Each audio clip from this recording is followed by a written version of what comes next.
Yeah. Hello. So yesterday we have seen the derivation, no? So today I'll be telling you how you are going to derive the. Already you know how to derive the equation for moment of inertia. Now let us solve some problems. So here they have given you the figure. So this is the given figure now. So I'll just consider this as first, this as second, and this as third area. See, this is for my simplification that I'll be going for simplifying the figure. Simple figure, you have to divide that one. See, this is a complex figure. This one I'll be going for what? One portion of rectangle 30 by 20, and second portion will be one semicircle I'll be going, and third one I'll be going for a triangle portion. Okay, so you have to calculate moment of inertia about horizontal axis. So horizontal axis means what it is? I'll be considering this as 1 1. Okay, so this is 1 1, this is 2 2 you are going to take. If they have given in the question, fine. If they have not given in the question, so you have to consider it as horizontal axis and this will be your vertical axis. Now I'll just show you with the figures, like whatever the figure it is there, I have just divided into small parts. So you can see in this particular figure whatever the rectangle was there. Okay, so our rectangle was what?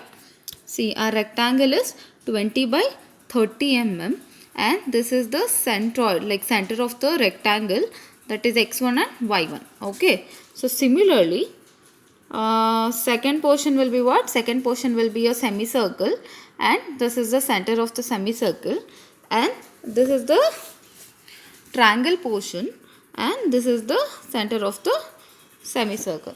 Now what I'll do is I'll just write the equations now. Okay, so how you are going to calculate the x1 value? X1 is equal to basically you want to calculate for the horizontal axis, no? So if you want to calculate only for the horizontal axis, it's better you can just take only y1 value. Okay, so y1 value is equal to what?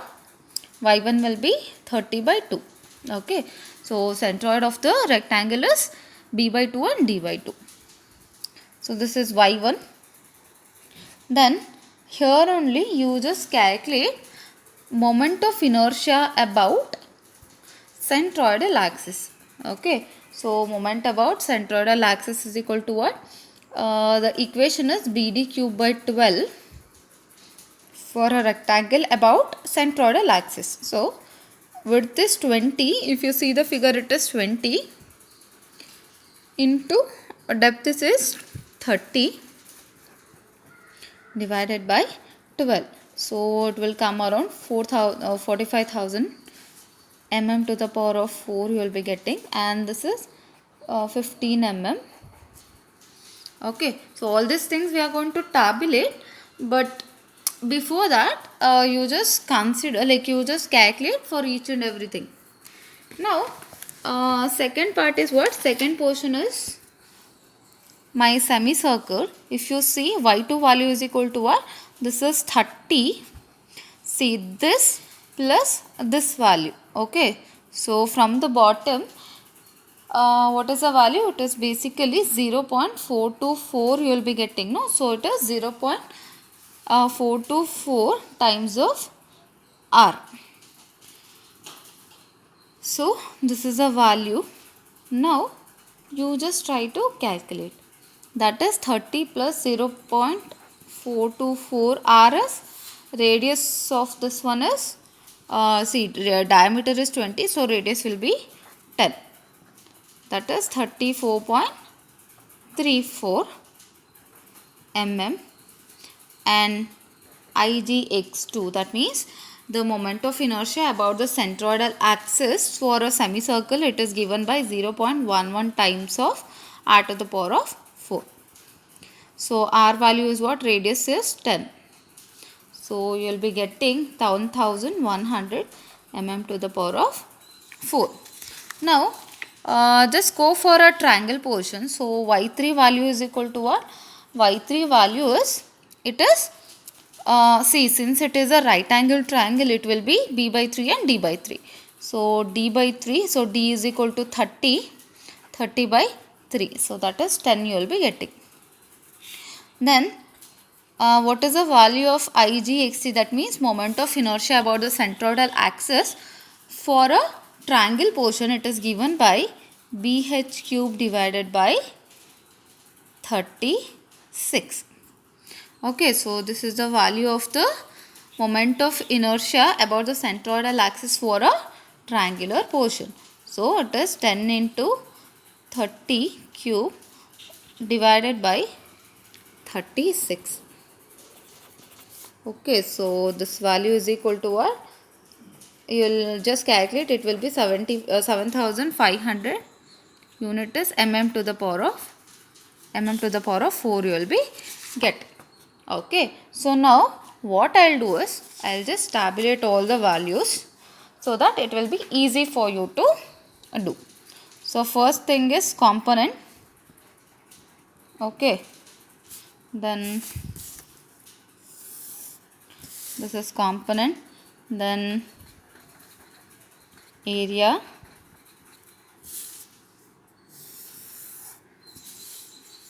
then distance of centroid from 1 that is y, that is in mm, then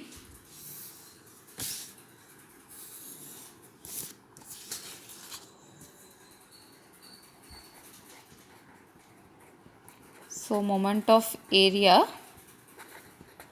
about 1 that is about the bottom, it is in mm cube, that is you are going to calculate A into y.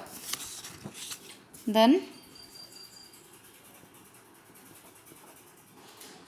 you will be calculating A into y square.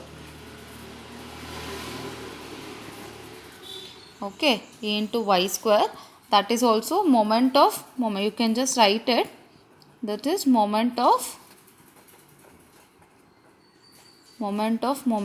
area about 1. Okay, then this IGX, that is whatever the value you are going to calculate for each and every element in along the centroidal axis. So just I'll do that.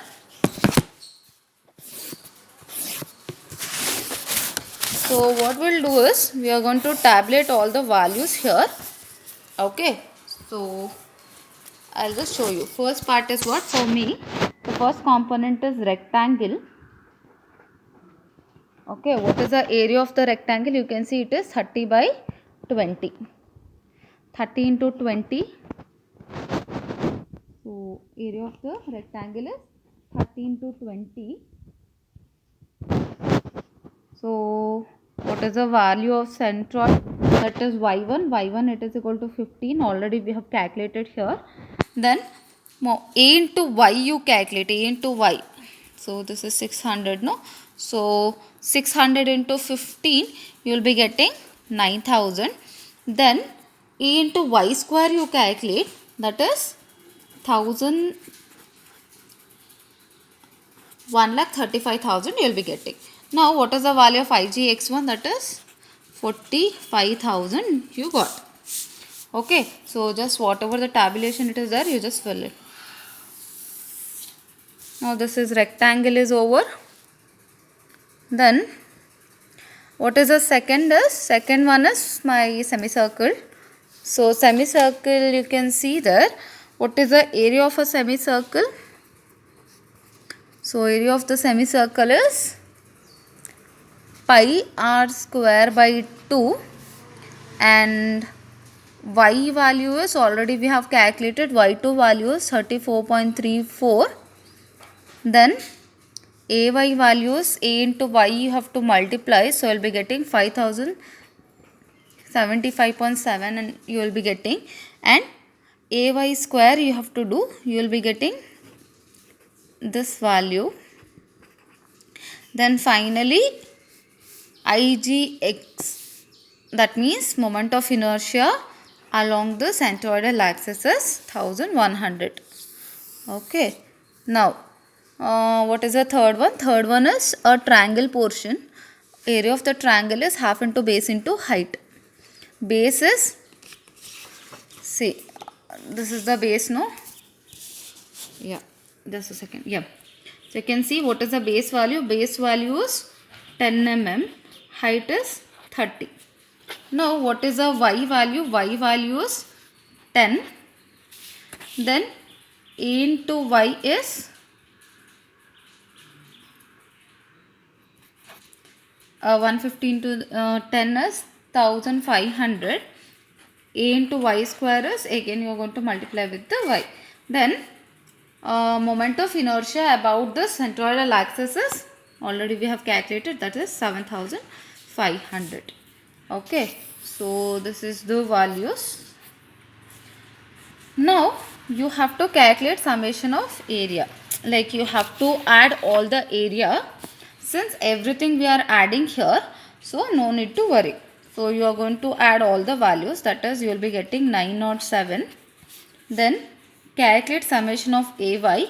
See, this value is required to calculate the centroid. Okay, so summation of AY you will be getting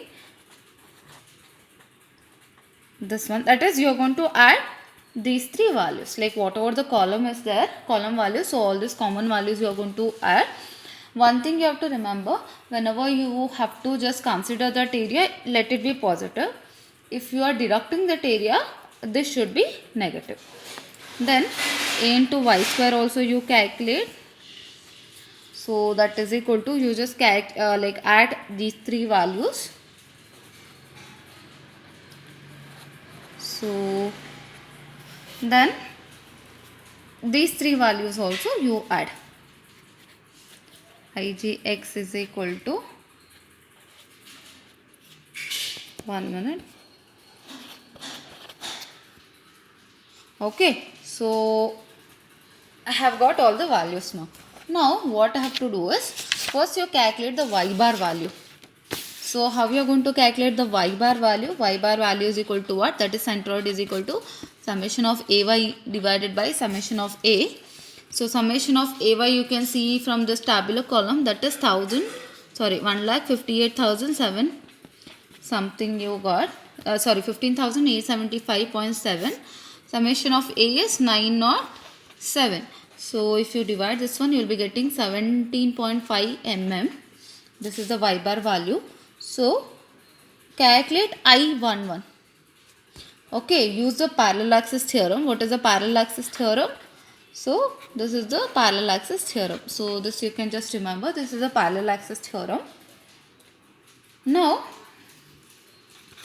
just substitute all the value, that is this is 53,600. Then summation of a into y square is this value, no? So this value also you just write it down.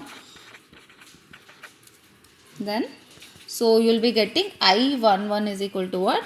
38763.3 mm to the power of 4. Okay, see, this is also correct, and even this is also a parallel axis theorem only. Okay, now what is the I11 value? Already we have I11 value, no? This is 38,760.3. Ixx we have to calculate. That means, see, this is the Igx, or else moment of inertia, which we have got by adding all the values. Okay, adding all the values means what? Like completely we have considered rectangle, semicircle and triangle by making different parts. Now whatever this is like Ixx is coming, it is actually a combined value. Okay, so sorry, what is the total area? So total area is 907 and y bar value 17.5 whole square. Okay, now I have to calculate Ixx value. Just simplify the equation, you will be getting the Ixx value. Okay, so this is the value which it is required.